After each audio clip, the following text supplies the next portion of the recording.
Me llamo Lucía y tengo 11 años. El verano pasado, mi mamá se fue a Europa durante un mes y me dejó con un solo billete arrugado de $20 apretado en la mano. Lo sostuvo en el aire como si fuera un premio, una medalla, algo que yo debería agradecer. La maleta estaba lista desde hacía días, con esas cintas coloridas para reconocerla en el aeropuerto, y mi papá ya había dejado las suyas junto a la puerta, hablando por teléfono de horarios de vuelos y reuniones que finalmente serían por videollamada. Parecían dos adolescentes planeando su viaje de graduación, no dos adultos a punto de dejar a una niña sola en una casa casi vacía. «Mira, ya eres independiente», dijo mi mamá, sonriendo demasiado fuerte mientras arrastraba la maleta hacia la puerta. «Ya no eres una niña. Si necesitas algo pides comida y ya. Es súper fácil. Todo está en el teléfono. Tú sabes más de eso que yo. Independiente». Esa fue su palabra, no la mía. Yo me quedé mirando el billete en mi palma como si fuera una broma de mal gusto. $20. No un plan. No una niñera. No un adulto que viniera a quedarse conmigo. Ni siquiera una despedida de verdad.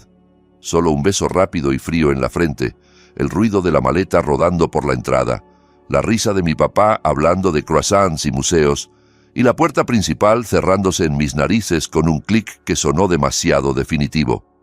Durante unos segundos, el silencio fue tan grande que me dio la impresión de que la casa se había tragado todos los sonidos de golpe. Ni la televisión encendida, ni el rumor del tráfico, ni el lavavajillas, nada. Solo el eco de sus voces alejándose. Me aclaré la garganta como si fuera a hablarle a alguien, pero solo me escuché a mí misma.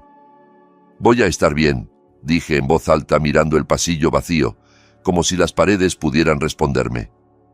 «Voy a estar perfectamente bien». La frase salió temblorosa. No sonaba como una promesa, sonaba como una mentira que intentaba creerse a sí misma. Aún así, la repetí, porque no tenía otra cosa. No había nadie más en la casa, nadie que supiera cocinar, nadie que siquiera sospechara que me habían dejado sola. Intenté imaginar que esto era algún tipo de reto que podía ganar, como los desafíos de supervivencia que veía en YouTube. «Día 1», me dije mentalmente, «voy a demostrar que puedo con esto». Me fui a la cocina y abrí todas las puertas como si estuviera inspeccionando un territorio nuevo. Alineé las pocas latas de la despensa para que parecieran más de las que eran. Revisé el refrigerador, que ya estaba medio vacío desde antes de que se fueran, porque habían dicho que no tenía sentido comprar mucho si nadie iba a estar aquí.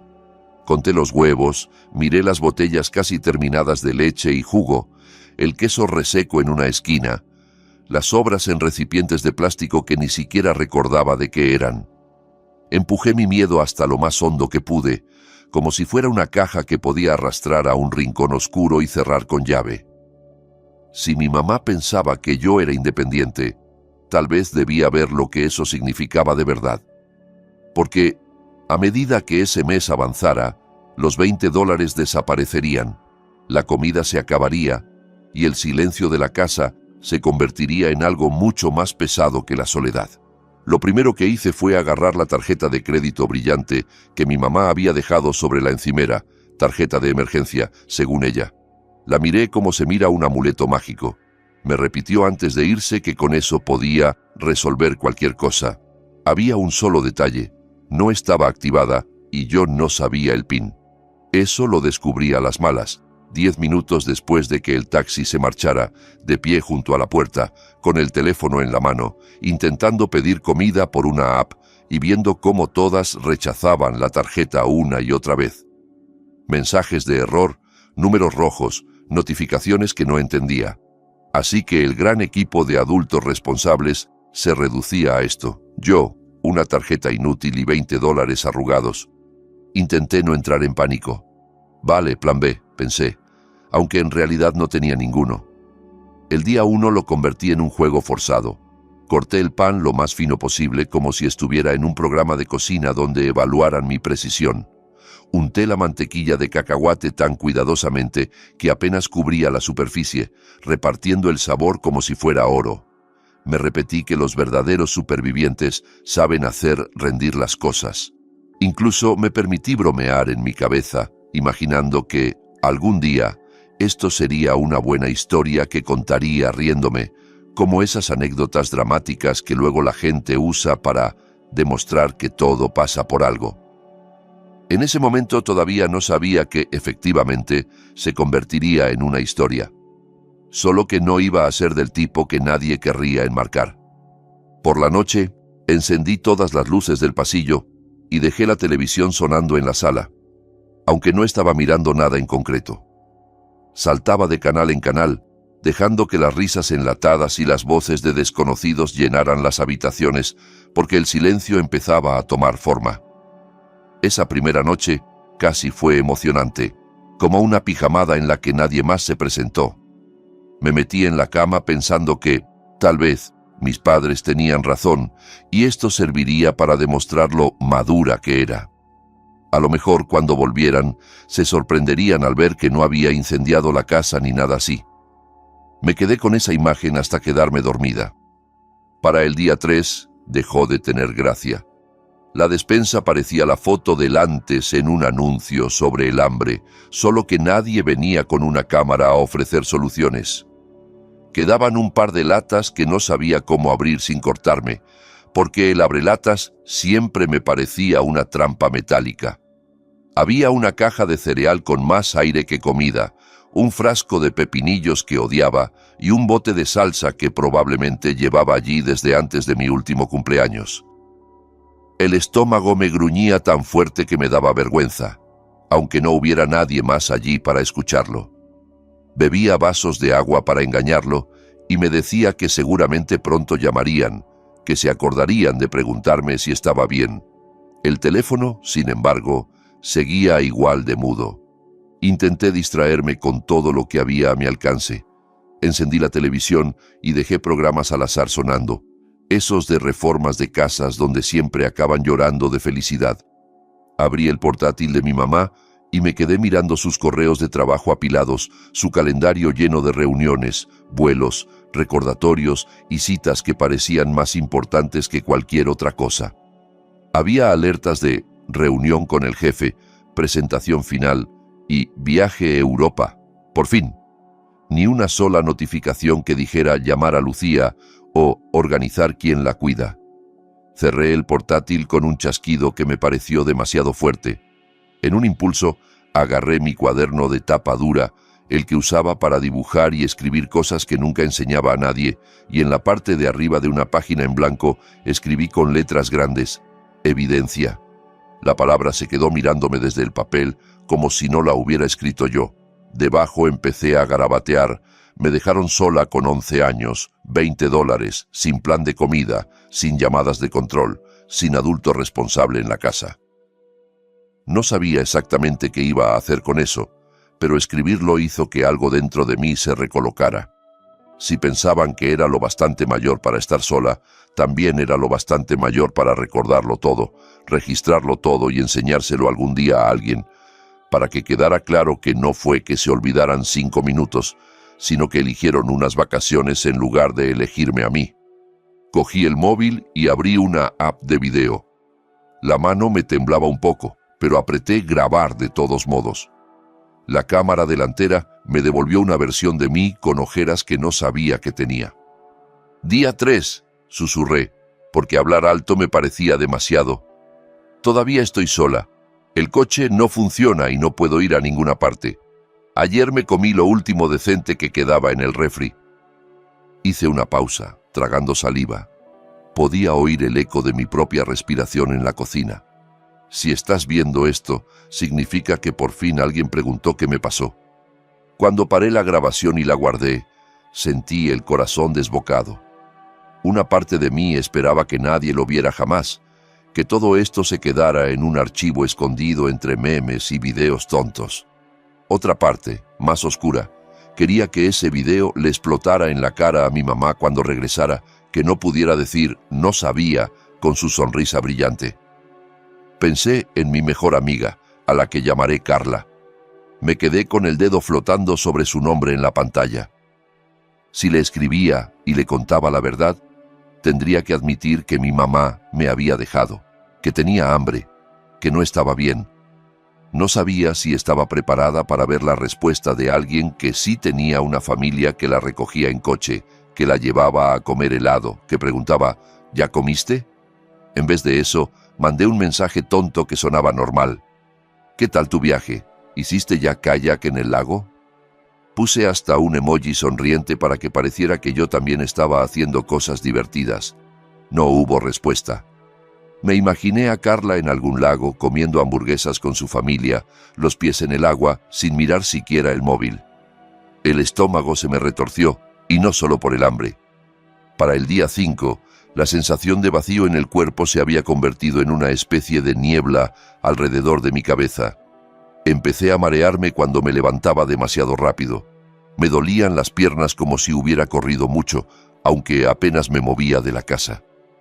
Rebuscando en el fondo de un armario, encontré una caja de cereal medio vacía, escondida detrás de una tostadora que casi nunca usábamos. Me senté en el suelo de la cocina y me la comí seca, directamente de la bolsa, intentando que cada puñado durara lo máximo posible. No hubo plato, no hubo leche, no hubo nadie diciendo «come más despacio».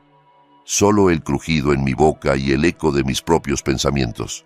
Cuando terminé, abrí el cuaderno otra vez y añadí otra línea abajo, evidencia. Día 5. Sigue sin haber llamadas de mamá, ni siquiera un mensaje preguntando si estoy bien. Tampoco de papá. Me quedé mirando esas palabras y luego añadí otra frase que me sorprendió incluso a mí. Si desaparezco, esto demostrará que no fue culpa mía. Apoyé el lápiz, respirando hondo. Ese fue el momento exacto en que algo cambió en mi manera de pensar. Hasta entonces, todo se trataba de aguantar hasta que volvieran, de sobrevivir lo suficiente para que me felicitaran por haberlo conseguido. Pero ese pensamiento, el de «si desaparezco», abrió otra puerta. Ya no se trataba solo de sobrevivir hasta que regresaran. Empezó a tratarse de lo que les pasaría a ellos cuando la gente se diera cuenta, por fin, de lo que habían hecho. Empecé a imaginar conversaciones en oficinas con paredes blancas, gente con trajes y carpetas anotando cosas, mirándolos sin la sonrisa automática que todos les dedicaban. Me imaginé a mi mamá intentando explicar que dejar a su hija con $20 y una tarjeta que no funcionaba era darle independencia. Me imaginé que, por primera vez, no se reían con ella, y en el fondo, esa idea me daba una calma rara que casi me daba culpa sentir. El día 7, mi cuerpo estaba más débil, pero mi rabia era más fuerte que el cansancio. Me arrastré hasta la ventana delantera y me apoyé en el marco frío. Afuera, el mundo seguía girando como si nada. Había niños montando en bici, con cascos llenos de pegatinas. Un perro ladraba a una furgoneta de reparto que se detuvo frente a otra casa. Una pareja pasaba con vasos de café en la mano, riéndose de algo que no escuché. Vidas normales, padres normales. Yo miré nuestra entrada vacía, sin coches, sin nadie entrando ni saliendo, y susurré, bajito, como si ella pudiera oírme desde donde estuviera. Elegiste Europa en lugar de elegirme a mí. ¿Sabes lo que te va a costar cuando alguien se entere de verdad? Como si el universo tuviera un sentido del timing muy retorcido, en ese momento sonó el timbre. El ruido me atravesó como una corriente eléctrica. Me quedé congelada, con migas de cereal todavía pegadas a los dedos, la respiración cortada. Casi nunca sonaba el timbre. Los niños del vecindario simplemente llamaban directamente a la puerta o gritaban mi nombre desde la acera. Los paquetes los dejaban y se iban. El timbre volvió a sonar, seguido de 3 golpes secos que hicieron vibrar la madera. El corazón me latía tan fuerte que casi me dolía mientras me acercaba por el pasillo. Por un segundo pensé en fingir que no estaba. Podía quedarme quieta, contener la respiración, esperar a que quien fuera se cansara y se marchara. Pero otro pensamiento atravesó el miedo como una flecha. ¿Y si es esto? ¿Y si este es el momento en que alguien por fin me ve? Apoyé la mano en el picaporte. Tenía los dedos fríos. Giré solo lo justo para abrir una rendija y ver quién era. En el porche había un hombre con una chaqueta verde, con el emblema de mi escuela bordado en el pecho. Tardé un segundo en reconocerlo sin el aula detrás, sin los pósters motivacionales en las paredes. «Hola, Lucía», dijo con voz suave, nada que ver con la del patio cuando llama la atención. «Soy el señor Ramírez. ¿Te acuerdas?» Claro que me acordaba. Era el orientador del colegio, el que siempre decía que su puerta estaba abierta, aunque casi nadie la cruzaba por voluntad propia. «He intentado localizar a tus padres», añadió, mirándome con una mezcla de alivio y preocupación. «No contestan a los teléfonos que tenemos registrados. ¿Puedo pasar un momento?» Mi primer instinto fue mentir, decir que todo estaba bien, que mis padres solo habían salido a hacer la compra, que enseguida volvían, que no necesitaba nada. Lo he hecho otras veces, suavizar, restar, inventar, pero algo en mí estaba demasiado cansado para construir otra historia. Aflojé la mano sobre la puerta y di un paso atrás. «Supongo que sí», murmuré, y le abrí del todo. Entró despacio, como si temiera que la casa fuera a romperse con cualquier movimiento brusco. Miró alrededor. De pronto, el silencio de la casa se sintió mucho más pesado, más visible. Los platos apilados en el fregadero, la encimera casi desnuda, el frutero con solo una cáscara seca pegada al fondo, todo se convirtió en evidencia que yo nunca había querido preparar, pero que estaba allí, expuesta sin maquillaje. «¿Tus padres están trabajando?», preguntó mientras sus ojos recorrían la sala como si esperara que alguien apareciera por un pasillo. «Están en Europa», dije, sorprendida de lo plana que sonaba mi voz. «Por un mes». Él frunció el ceño como si no hubiera oído bien. «¿Un mes?», repitió. «¿Y quién se queda contigo mientras tanto?». Tragué saliva. Sabía que esa era la línea, el borde exacto entre protegerlos y decir la verdad. Se me arrugó la camiseta entre los dedos. «Conmigo misma», admití al fin. «Dijeron que ya soy suficientemente grande, que soy independiente». Algo en su expresión cambió, como si se encendiera un interruptor. La preocupación educada se volvió algo más agudo, más serio, casi profesional. Arrastró una silla y se sentó a la mesa, haciéndome un gesto para que me sentara frente a él. Yo obedecí, con las piernas temblando un poco. «Lucía, ¿cuánto tiempo llevas sola?», preguntó sin apartar la mirada. «Una semana», susurré. «Casi. ¿Y tienes suficiente comida, dinero, alguien que te venga a ver?». Solté una risa corta, amarga, que no reconocí como mía. «Me dejaron una tarjeta de crédito que no funciona y $20», respondí. La tarjeta la intenté usar y la rechazó todo. Con el efectivo compré pan y algunas cosas. Ya casi no queda nada. Se quedó mirándome en silencio durante varios segundos. No era la mirada de un profesor cuando olvidas la tarea. Era algo más pesado, como si estuviera contando todas las formas en las que aquello estaba mal. «Esto no está bien», dijo al fin en voz baja. «Tú lo sabes, ¿verdad?». Me encogí de hombros, aunque el pecho me dolía. «Dijeron que necesitaban un descanso», expliqué, «que soy madura, que tengo que poder con esto porque así es la vida, que no siempre va a haber alguien». «¿Y tú?», preguntó. «¿Has podido con esto?». Quise decir sí. Quise decir que todo bien, que era una especie de experimento que había superado, que podían ponerme una medalla de hija superfuncional. Pero el cuaderno sobre la mesa captó mi atención. Estaba abierto por casualidad, justo en la hoja donde la palabra evidencia brillaba en letras oscuras.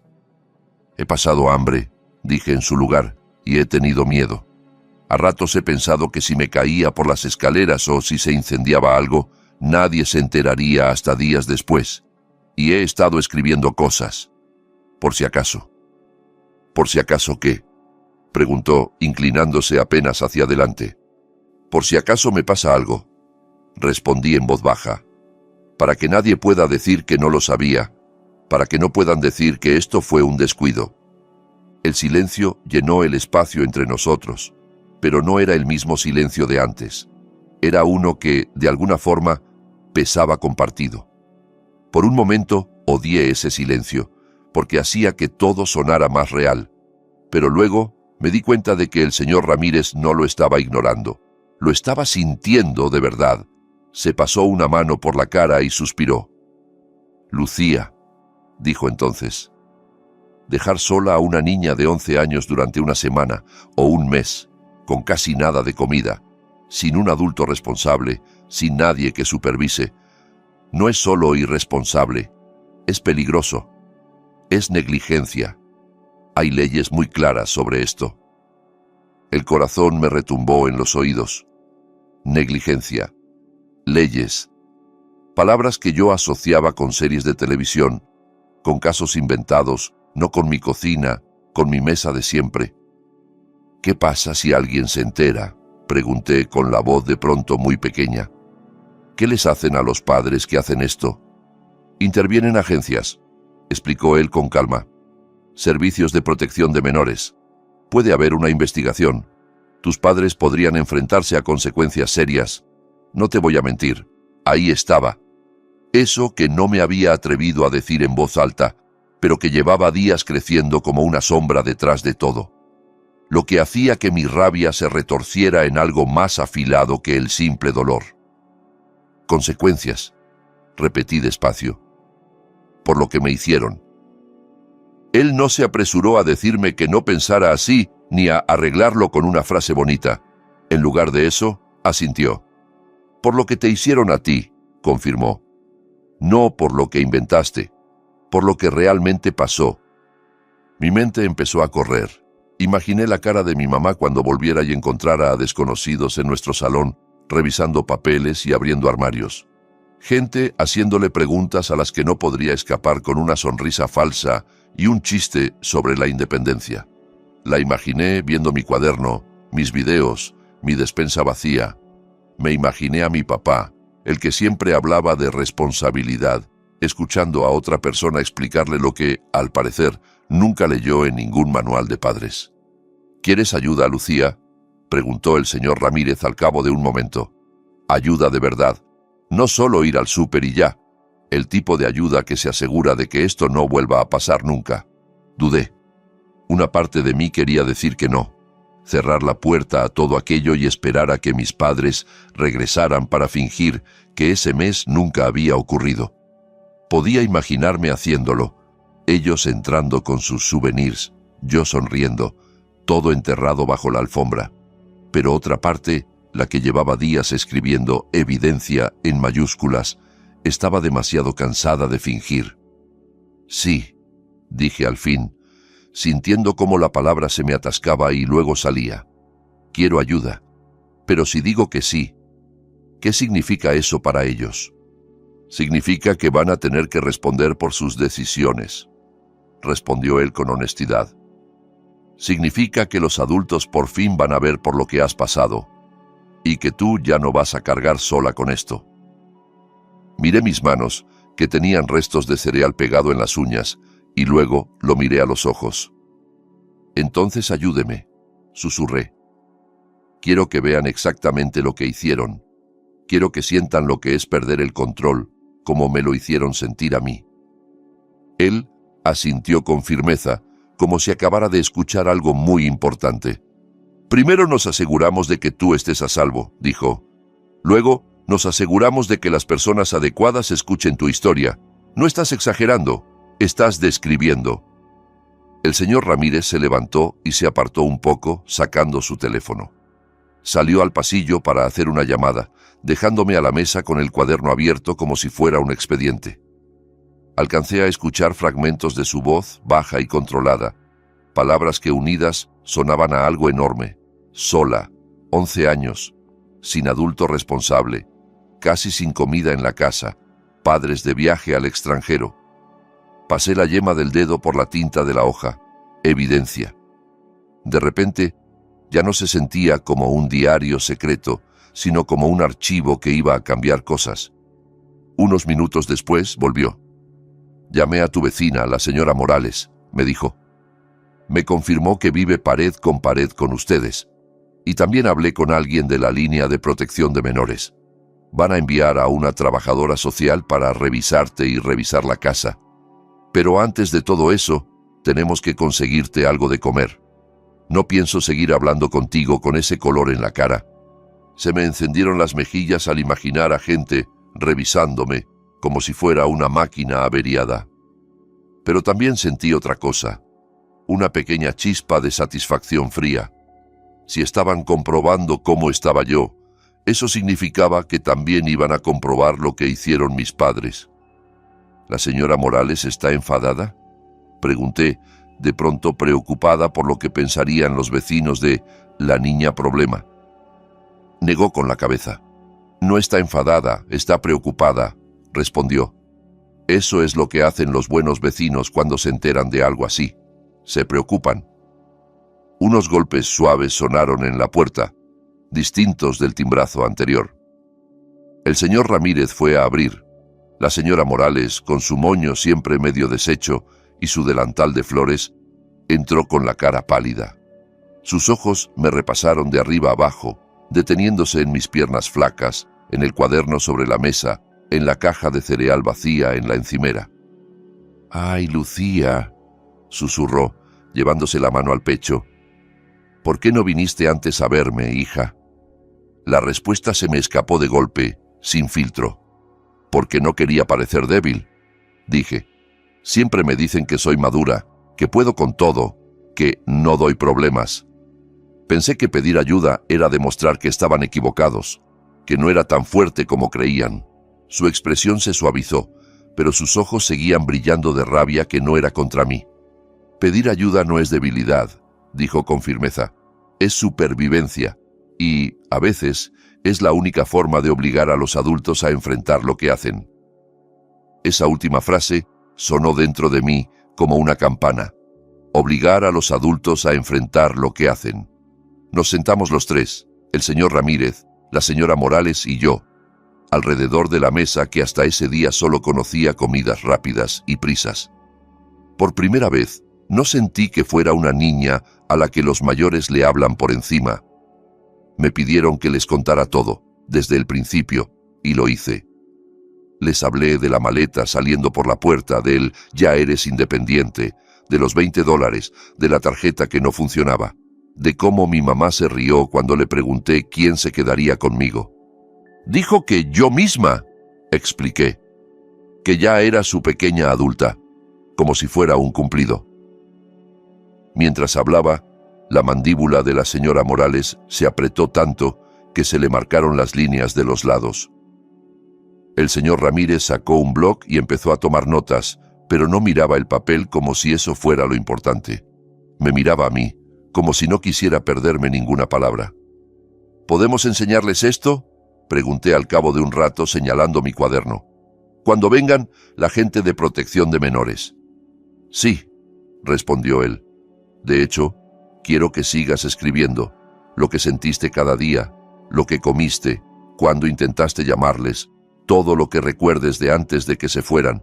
Cuantos más detalles, mejor, para que luego no puedan retorcer las cosas», murmuré, «para que no digan que exagero o que me lo inventé». «Exacto», asintió. «Tienes derecho a protegerte con la verdad. Es tu historia. Nadie tiene por qué narrarla por ti». Esa frase me apretó el pecho de una manera rara. Protegerme con la verdad. Sonaba mucho a venganza, y me di cuenta de que no me molestaba ese matiz. Más tarde, cuando llegó la trabajadora social, se presentó con una credencial colgando del cuello y una carpeta gruesa bajo el brazo. Me sonrió con una mezcla de profesionalidad y ternura cansada, como si hubiera visto demasiadas historias parecidas, pero aún así la mía le importara. «Hola, Lucía», dijo. «Soy la licenciada Torres. ¿Te parece bien si doy una vuelta por la casa?» Asentí. La vi fijarse en el refrigerador casi vacío, en el bote de basura con apenas unos envoltorios, en la tarjeta de emergencia, sin activar sobre la encimera. No hizo falta que dijera nada. Su expresión lo decía todo, como si cada estante vacío fuera una frase subrayada en un informe invisible.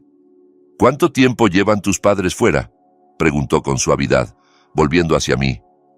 «7 días», respondí, «pero planearon un mes. Tienen boletos de regreso dentro de 3 semanas». «¿Y quién te revisa, quién te cuida, quién pasa a ver si estás bien?» «Nadie. Hasta hoy», admití. «La única que cruzó la puerta fui yo misma». ¿Te llaman? ¿Te escriben?, insistió. Desde que se fueron al aeropuerto, no, contesté. Solo me mandó una foto desde París con un emoji de corazón y la frase «por fin libre por un mes». Y ya. Ni siquiera preguntó si había cenado. La trabajadora social asintió despacio, como si confirmara algo que ya sospechaba, y luego miró al señor Ramírez y a la señora Morales. «Gracias por habernos avisado», les dijo con seriedad. «De verdad». Mientras ellos hablaban de protocolos y formularios, yo me escabullí un momento hacia la cocina, llevándome el móvil conmigo. Lo apoyé en la encimera, apuntándolo hacia el refrigerador abierto, casi vacío. Grabé un clip silencioso del interior. Las baldas con espacio de sobra, los pocos envases, una bandeja con algo reseco que daba asco. Luego filmé la mesa solitaria, la tarjeta de crédito sobre la superficie, el bolso de la trabajadora social apoyado en una silla. Así se veía nuestra casa cuando por fin se dieron cuenta de que estaba sola, dije a la cámara casi sin mover los labios. Así es como se la va a encontrar mi mamá cuando regrese, si es que todavía le importa mirar. Cuando terminé, guardé el teléfono en el bolsillo. Ya no solo estaba sobreviviendo, estaba documentando, transformando cada rincón vacío en prueba. La trabajadora social volvió conmigo y con los otros 2 adultos. «Por ahora, no vas a volver a estar sola», explicó. «Vamos a organizar que te quedes con la señora Morales mientras hablamos con tus padres y decidimos los siguientes pasos. Necesitamos reportar esto oficialmente». Miré a mi vecina. Ella sonrió con ternura, aunque los ojos se le llenaron de lágrimas, y me apretó el hombro con una mano tibia. «¿Te parece bien, Lucía?», preguntó la trabajadora social. «Nadie te va a obligar a ir a un lugar donde no te sientas segura». Pensé en mi casa vacía, en las noches larguísimas mirando el techo, en el sonido de mi estómago protestando. Pensé en cómo el último mensaje de mi mamá había sido sobre croissants y no sobre mí. Luego pensé en otra cosa, en lo que eso significaría para mis padres al volver y encontrar no solo a una niña sola, sino un informe oficial esperándoles junto con una palabra muy grande: negligencia. «Sí», dije, «quiero estar en un lugar donde no sea invisible, donde si falto a la cena, alguien lo note». Esa noche, mientras metía algo de ropa, mi cuaderno y el cargador del teléfono en una pequeña mochila, miré mi cuarto una vez más. Los pósters en la pared, medio despegados por las esquinas. El peluche sobre la cama que había dejado de abrazar hacía meses por sentirme mayor. La ventana que daba a la calle, por donde había visto pasar a todos esos padres acompañando a sus hijos. Me acerqué al marco y apoyé la frente en el cristal. «Este es el lugar que dejaste», susurré, imaginando a mi mamá escuchándolo después en alguno de mis videos. «Pero no es el lugar que te vas a encontrar cuando vuelvas». Si tú fueras yo, ¿elegirías perdonar y olvidar para no incomodar a nadie? ¿O dejarías que cada estante vacío y cada llamada sin responder se convirtieran en pruebas capaces de cambiarlo todo? Mudarse a la casa de al lado debería haber sido casi nada, solo unos pasos sobre el césped que siempre parecía más verde en el patio de la señora Morales. Pero entrar con mi bolsa y mi cuaderno en su salón se sintió como cruzar una frontera invisible que no se desanda fácilmente. Ya no era solo la niña en medio de todo, era la niña a la que alguien había decidido proteger de verdad, delante de testigos, con papeles involucrados. Su casa olía a ropa limpia y a vainilla, una mezcla que nunca había notado desde fuera. Había fotos en las paredes, niños sonriendo en playas, adolescentes con toga de graduación, adultos jóvenes cortando un pastel en lo que parecía una boda. Había manteles individuales en la mesa, no solo el tablero desnudo, y su refrigerador estaba lleno de comida de verdad, verduras, tupperwares etiquetados, yogures, algo que parecía pastel guardado para después. El estómago me rugió antes de que pudiera evitarlo. «Eso lo arreglamos primero», dijo ella, fingiendo no notar mi vergüenza. «Ven, vamos a cocinar juntas. No quiero que lo primero que recuerdes de mi casa sea el hambre». Volvimos a mi cocina con bolsas reutilizables después de pasar por el supermercado. Esta vez no solo echó cosas al carrito al azar, me dejó elegir: pasta, salsa, verduras, pan, fruta, cosas que duraran, cosas que hacían que la cocina pareciera de una casa habitada de verdad. Yo señalaba tímidamente y ella iba añadiendo: «Guarden los recibos», dijo el señor Ramírez en voz baja mientras descargábamos las bolsas. «Sirven para demostrar lo que antes no estaba aquí, para mostrar la diferencia entre dejar comida y de verdad abastecer una casa». Así que metimos los recibos en mi cuaderno, detrás de las páginas donde había escrito sobre el hambre. Evidencia. Capa sobre capa. Mientras cocinábamos, el sonido del agua hirviendo y el ajo dorándose me envolvió como algo que no sabía que había echado tanto de menos. La señora Morales me pasó una cuchara de madera. «¿Has hecho espaguetis así alguna vez?», preguntó. «No, la verdad», admití. «Mi mamá casi siempre calienta cosas en el micro o pedimos comida. A veces come parada mirando el correo en el celular». «Entonces hoy aprendes», dijo con una sonrisa triste. «Aprendes a alimentarte de verdad. Eso nadie te lo puede quitar, ni siquiera ellos». Removí la salsa, viendo cómo el rojo giraba en la sartén y se mezclaba con las especias. Me pareció simbólico, como si toda la rabia y el dolor que tenía dentro por fin estuvieran yendo a alguna parte, convirtiéndose en algo que podía usar. Mientras esperábamos la pasta, la trabajadora social volvió con más preguntas. Se sentó en una esquina de la mesa con su carpeta abierta. «¿Tienes tu teléfono a mano?», preguntó. «Necesito que me enseñes los mensajes de tu mamá, la hora de su vuelo, la última vez que te llamó o te escribió directamente». Le enseñé la selfie con la Torre Eiffel de fondo, la cara de mi madre iluminada por la alegría de «por fin libre por un mes», como decía el texto. Le mostré otra desde una cafetería con la frase «no extraño nada» y un emoji de café. «¿Libre de qué?», preguntó la trabajadora social, más para el informe que para mí. Me quedé mirando la pantalla, la sonrisa perfecta, el fondo de ciudad. «De mí, supongo», respondí. Ella apuntó algo sin levantar la vista. No pregunté qué estaba escribiendo. No lo necesitaba. «¿Quieres decirles algo directamente a tus padres?», me preguntó luego. «A veces incluimos cartas de los niños en nuestros informes. No estás obligada, pero puede ayudar a que se escuche tu voz exacta, no solo lo que nosotros interpretamos». Por un segundo se me cerró la garganta. Parte de mí quería decir que no, que ellos ya sabían todo lo que necesitaban saber. Otra parte, la que había escrito evidencia en mayúsculas, supo que esa era una oportunidad. Sentí el cuaderno presionando contra mi brazo y la respuesta me salió clara. «Sí», dije. «Quiero que sepan exactamente cómo se sintió esto, no solo lo que ellos cuentan en sus versiones». Nos sentamos a la mesa y abrí el cuaderno en una nueva hoja. Empecé la carta mientras los espaguetis se cocinaban y el olor a salsa llenaba la cocina. «Dijiste que era suficientemente madura para quedarme sola», escribí. «Pero ser madura no significa que no necesite comer. No significa que no me asuste cuando oigo ruidos por la noche. No significa que pueda conducir si pasa algo, ni que pueda ir al médico sola si me enfermo. Ser madura no significa que no sea una niña». Paré, respiré y seguí. «Les cuentas a todos lo mucho que trabajas, lo cansados que están, lo mucho que necesitan desconectar. Pero no te diste cuenta cuando tu propia hija estaba contando migas para que el pan alcanzara.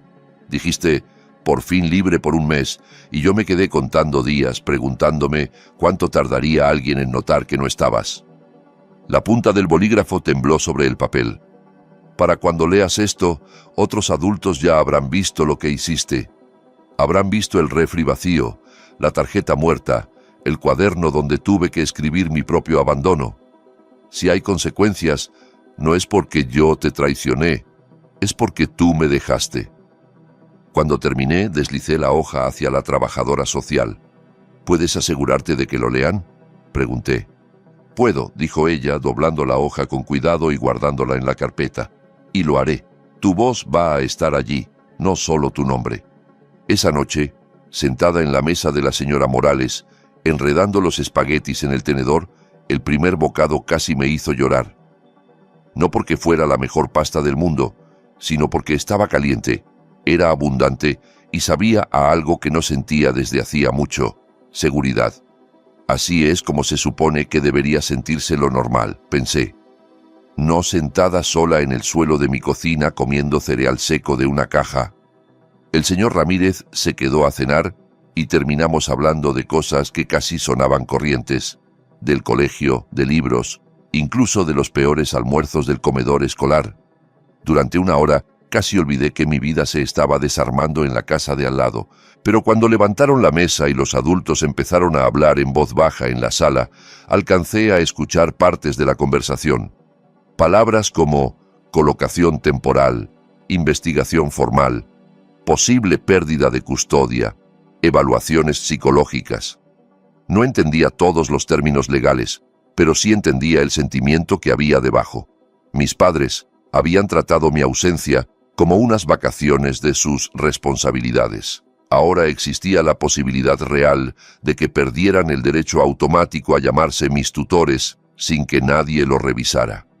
En el cuarto de invitados donde iba a dormir, apoyé el teléfono una vez más y le di a grabar.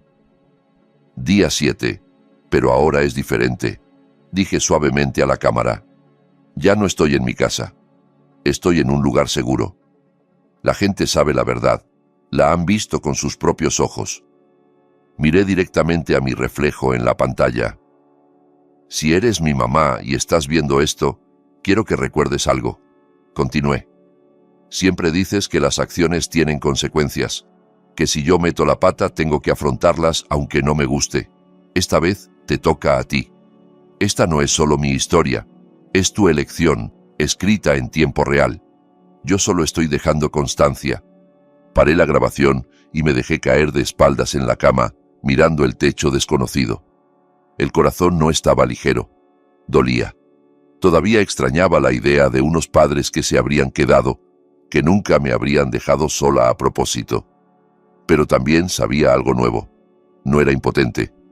Tal vez un solo acto de bondad, la llamada del señor Ramírez, la puerta abierta de la señora Morales, podía cambiarlo todo. La pregunta era si eso sería suficiente para arreglar una vida entera sintiéndome en segundo plano frente al trabajo y las vacaciones, o simplemente me daría la fuerza para alejarme de ellos cuando llegara el momento.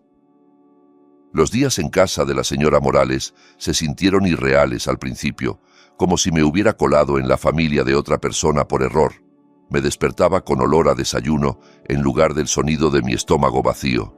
Siempre había alguien preguntando cómo había dormido, no solo dando por hecho que estaba bien. Ella me pedía que pusiera la mesa, que lavara los platos, que doblara mi propia ropa. Eran tareas, sí, pero no se sentían como castigos, sino como formar parte de algo. Por primera vez en mucho tiempo, no tenía que demostrar que era independiente a cada segundo, solo para que me soportaran. Incluso había ratos en los que me permitía reírme de algo tonto en la tele y nadie me miraba como si estuviera desperdiciando su tiempo. Pero, incluso con ese calor, siempre había un contador invisible en el fondo. Todos los adultos a mi alrededor lo sabían, yo también. En algún momento, mis padres tendrían que volver. En algún momento, tendrían que entrar en todo lo que habían dejado atrás. La segunda noche, mientras yo estaba en la mesa de la cocina haciendo tarea, la señora Morales insistió en hablar con el colegio para que siguiera yendo, para que nada se detuviera más de la cuenta. El móvil vibró. En la pantalla apareció un número que reconocí enseguida. El teléfono del trabajo de mi mamá, ese que siempre sonaba cuando yo intentaba contarle algo y ella decía: «Un segundito, mi amor», antes de desaparecer en otra llamada. Me quedé mirando la pantalla hasta que el brillo empezó a disminuir.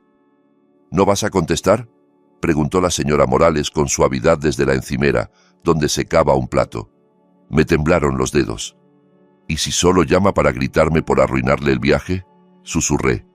«Entonces sabrás exactamente dónde estás parada», dijo ella con calma. «Y no tienes que hablar con ella sola. Estoy aquí, y si quieres, ponemos el altavoz. Tragué saliva y pulsé aceptar. Luego activé el altavoz y dejé el teléfono sobre la mesa como si fuera una bomba a punto de explotar. ¿Lucía? La voz de mi madre atravesó la línea, aguda, al borde del enojo. ¿Qué está pasando? ¿Qué clase de drama inventaste? ¿Por qué hay una mujer de servicios de menores mandándome correos sobre una investigación? ¿Por qué está involucrada tu escuela? ¿Tienes idea de cómo queda esto para mí en el trabajo? Ahí estaba. Ni un ¿estás bien? Ni un ¿tienes miedo? Ni un ¿has comido? Solo ¿cómo quedo yo? Algo se endureció dentro de mí. Están involucrados porque tú me dejaste, dije despacio. Te fuiste a Europa un mes. Me dejaste sola con $20 y una tarjeta que no funciona. Ellos vieron la casa, vieron el refrigerador, lo vieron todo. Estás exagerando, soltó enseguida. Había comida de sobra. Ya sabes lo dramática que puedes ser. Y tienes 11 años, no eres una bebé. No puedo creer que estés poniendo a la gente en nuestra contra. Sabes lo que le haces a nuestra reputación. Trabajamos muy duro para que nos respeten, y tú... Al otro lado de la mesa vi cómo la mandíbula de la señora Morales se tensaba. Se inclinó hacia el móvil para que su voz se oyera bien. «Habla la señora Morales, la vecina», dijo con calma controlada. «También soy la persona que tuvo que comprar comida para tu hija porque casi no quedaba nada. Esto no va de reputaciones, señora. Va de seguridad básica». Se oyó cómo mi madre respiraba hondo al otro lado, como si se hubiera tragado algo amargo. «¿Y usted por qué se mete?», escupió. «Esto es un asunto de familia. Lucía está bien. Siempre ha estado bien». Miré el cuaderno abierto delante de mí, en una página donde había escrito 7 días sin llamadas. Me di cuenta de que no quería que esa frase se quedara solo en el papel. «No», dije, cortando antes de que nadie más hablara. «No estaba bien, y no estoy bien con lo que hiciste. Me dejaste sola, mamá. Eso no es estar bien». Hubo una pausa. Por un segundo pensé que, tal vez, por fin me escucharía, que diría, «No lo pensé, lo siento, no sabía que era así». Luego habló de nuevo, cada palabra apretada entre los dientes. «Hablaremos de esto cuando volvamos», dijo, «y vamos a tener una conversación muy seria sobre las consecuencias, jovencita. No te imaginas el lío que has montado. Tú no entiendes cómo funciona el mundo». La llamada se cortó. La señora Morales apagó el móvil antes de que pudiera sonar otra vez. «En algo sí tiene razón», dijo despacio. «Va a haber consecuencias, pero por primera vez, no solo para ti». Al día siguiente, la trabajadora social fue al colegio y me sacó de clase en mitad de una explicación de fracciones. La maestra puso cara de «esto será importante», y mis compañeros me miraron con esa mezcla de curiosidad y morbo que uno ve cuando llaman a alguien a la dirección. Nos sentamos en una pequeña oficina que olía a plumones secos y café viejo mientras la licenciada Torres deslizaba el dedo por la pantalla de su tablet. «Tus padres adelantaron el vuelo», me dijo. «Van a volver en 3 días en vez de 3 semanas». Se me dio la vuelta el estómago. Una parte de mí se alivió de que no se quedaran afuera el mes entero. Otra parte reconoció el verdadero motivo. No volvían por mí. Volvían a salvarse ellos, a intentar controlar la narrativa. «¿Qué pasa cuando lleguen?», pregunté. «Nos veremos con ellos en la casa», explicó. «Yo estaré allí, junto con una supervisora del departamento. El señor Ramírez ha aceptado asistir como representante de la escuela. Tu vecina también quiere estar presente. Y queremos que tú también estés en la conversación, si te sientes segura. Nada de decisiones a tus espaldas». Pensé en esconderme en casa de la señora Morales y dejar que los adultos lo arreglaran todo entre ellos como siempre. Pensé en meterme en mi cuarto y fingir que dormía cuando ellos entraran, como cuando discutían y yo prefería ser un mueble. Ambas opciones sonaban a volver a ser invisible. «No», dije despacio. «Quiero estar allí. Quiero que me vean. Quiero que vean a qué han vuelto. No quiero que luego digan que nadie les dijo nada». La trabajadora social asintió, con una chispa de respeto en la mirada. Entonces nos aseguraremos de que tengas voz en esa sala, dijo, y de que te escuchen. Durante los 2 días siguientes nos preparamos sin llamarlo preparación. No ensayamos frases como en una obra de teatro, pero organizamos los hechos. La trabajadora social imprimió copias de mi carta, de las notas del cuaderno que se podían usar, de los recibos del súper, de capturas de las publicaciones de mi mamá en Europa, de los registros de llamadas donde se veía cuántas veces no había preguntado por mí. Yo miraba las hojas y era como ver mi vida convertida en un expediente. Esto no va de castigarles por castigar, me recordó ella una tarde. Va de asegurarnos de que tú estés segura. Lo que pase será consecuencia de sus decisiones, no de tu existencia. Lo entendía con la cabeza, pero otra parte de mí, la que recordaba comer cereal en la oscuridad, no podía fingir que no se sentía tan bien como otra cosa, justicia. Como sostenerles un espejo delante y obligarles a mirarse. La mañana de su regreso, entramos a mi casa por primera vez en días. El aire olía a polvo y a encierro. Se me encogió el estómago, pero me obligué a recorrer cada habitación. Era mi escena, mi historia.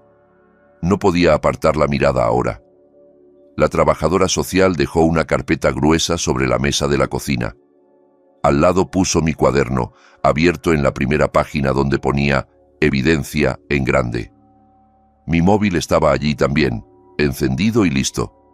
El primer video que había grabado, en el que decía «Día 3, sigo sola», estaba pausado en la pantalla, congelado en mi cara cansada. ¿Estás segura de que quieres que esto esté reproduciéndose cuando lleguen?, me preguntó la licenciada Torres. Miré mi propia imagen en el teléfono, la niña que había sido hace unos días y que seguía siendo yo. Sí, respondí. Ella siempre dice que las historias no valen si no hay pruebas. Esta es mi prueba.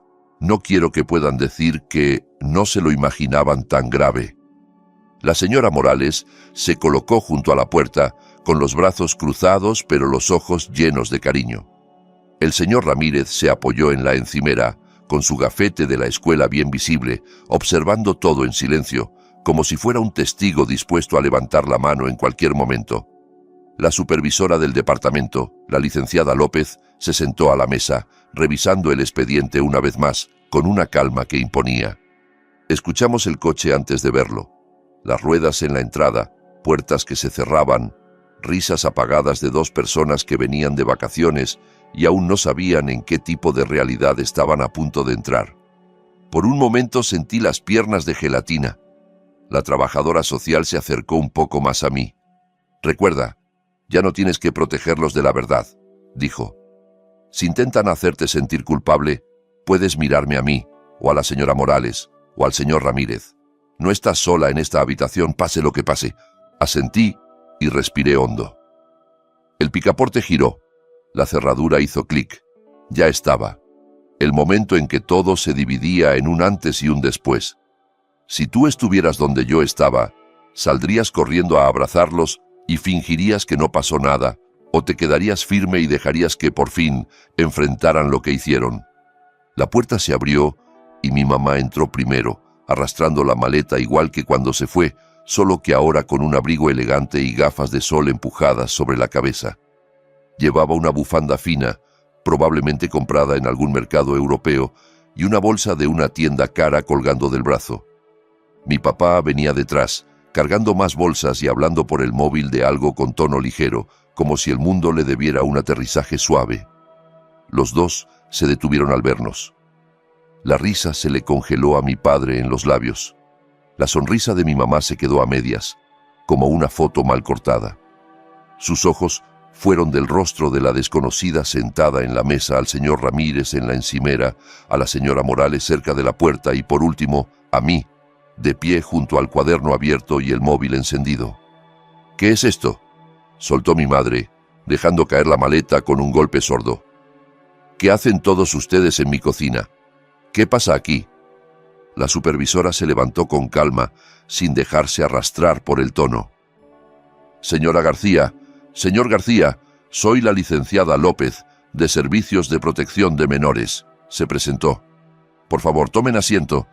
Tenemos que hablar de la situación de su hija, Lucía. Mi mamá no se sentó. Se quedó mirando fijamente, directamente a mí, con los ojos duros, como si yo fuera la única responsable de la escena completa. Lucía, ¿qué les dijiste?, escupió. Por un segundo, el viejo instinto casi me obligó a encogerme, a pedir perdón, a decir, no es tan grave, solo se malentendió.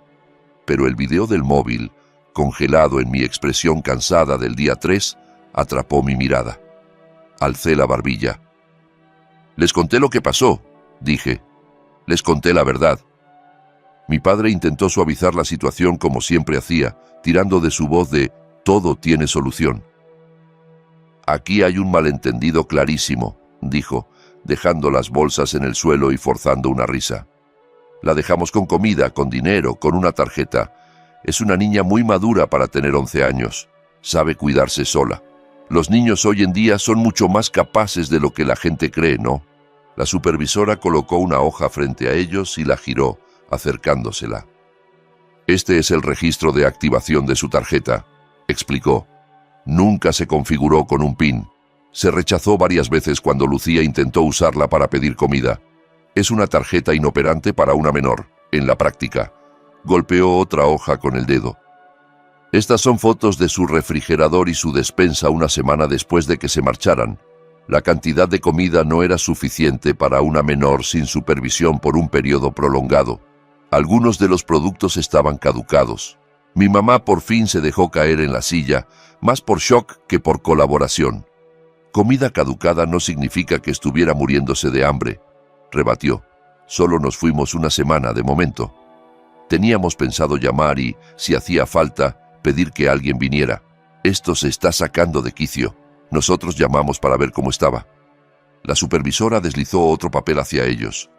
Estos son sus registros de llamadas y mensajes durante estos 7 días, dijo. Una foto desde el aeropuerto, una selfie desde París, publicaciones en redes sobre «por fin libre por un mes».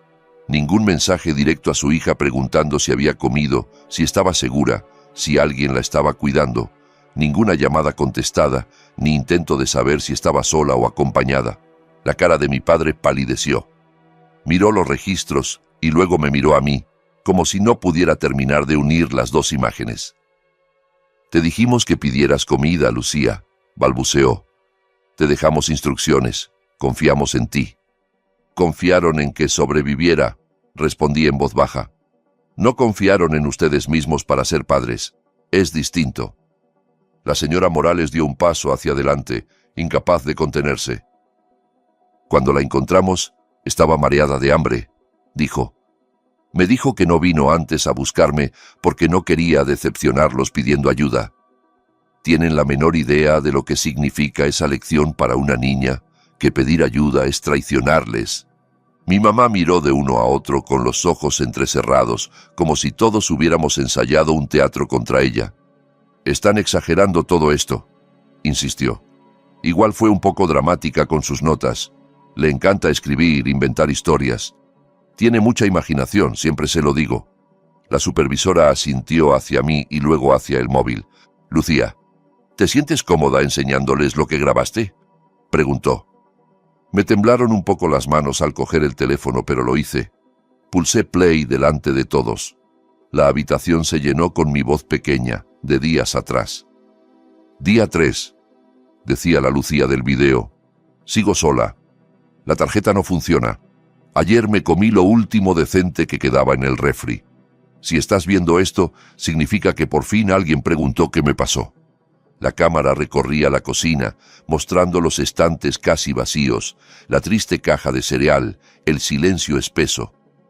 Mi mamá se tapó la boca con la mano. Mi papá miraba la pantalla con los hombros hundidos. «No», susurró mi mamá, echándose hacia atrás como si las imágenes pudieran golpearla físicamente.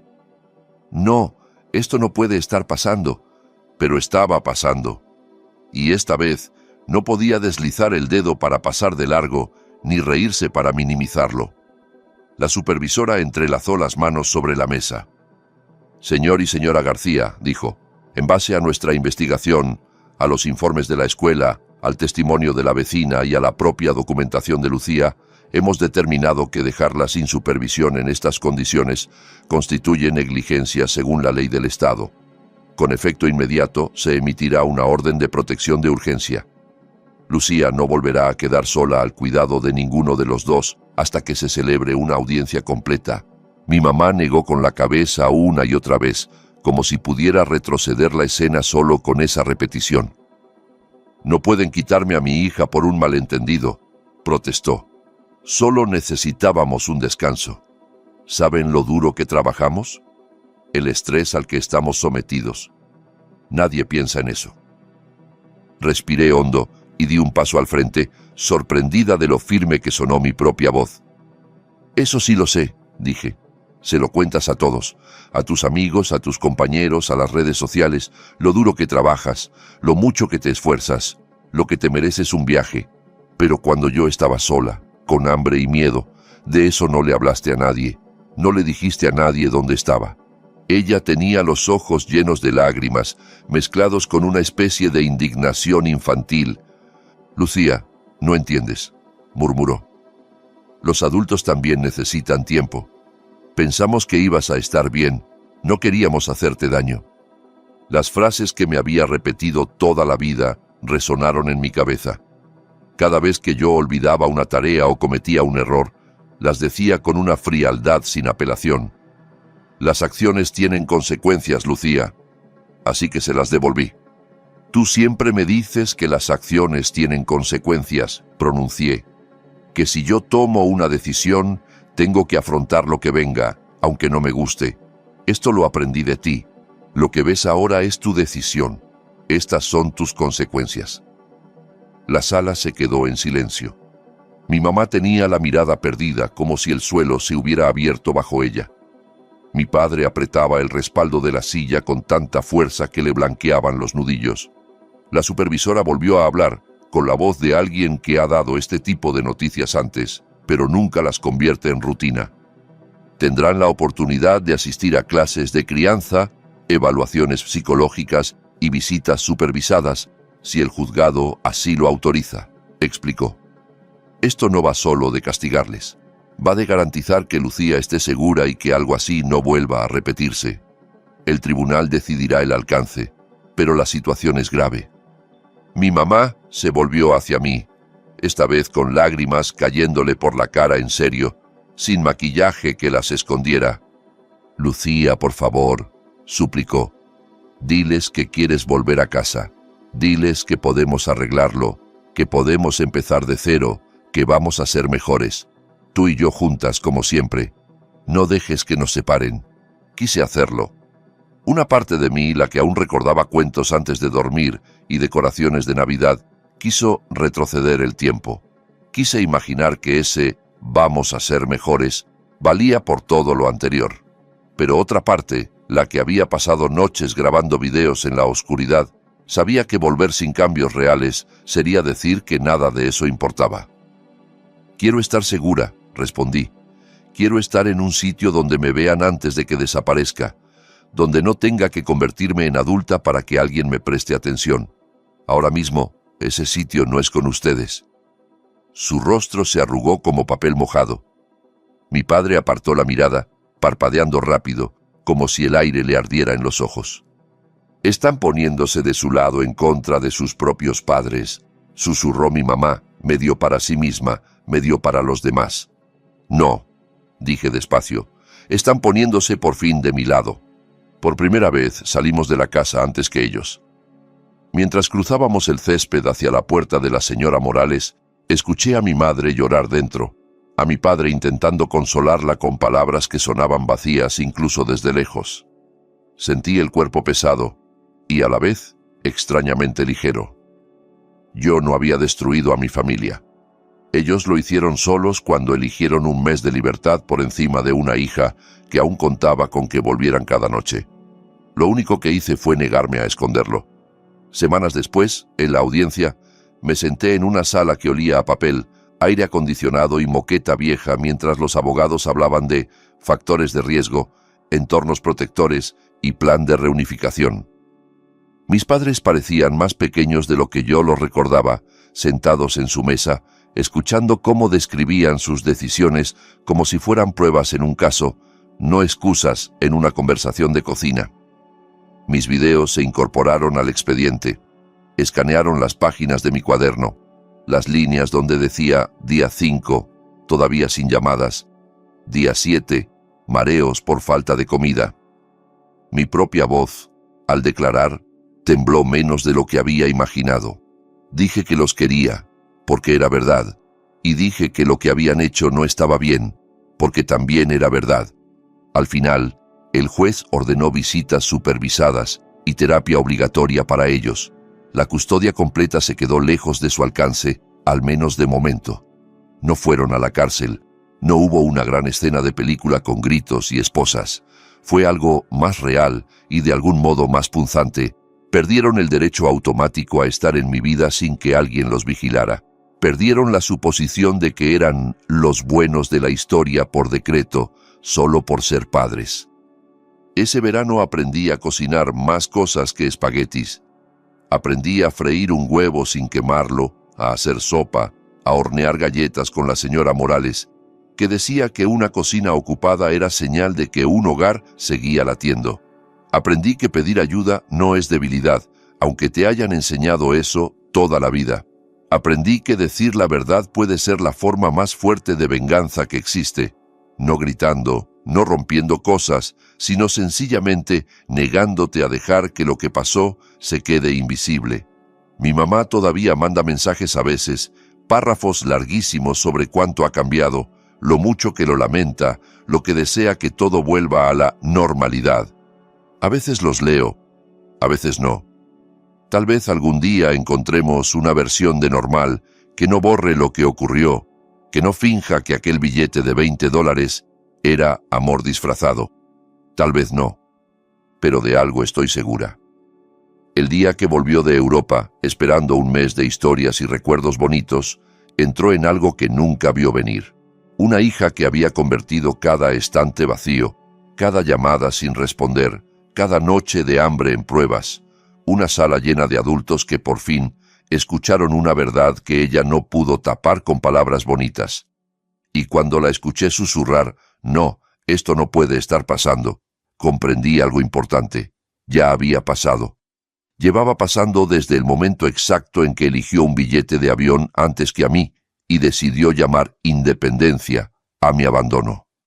Así que dime, si tú tuvieras 11 años y te dejaran sola con $20 mientras tus padres perseguían su libertad, ¿enterrarías la historia para mantener intacta su imagen? ¿O harías lo que hice yo y dejarías que la verdad fuera la venganza que nunca se vieron venir?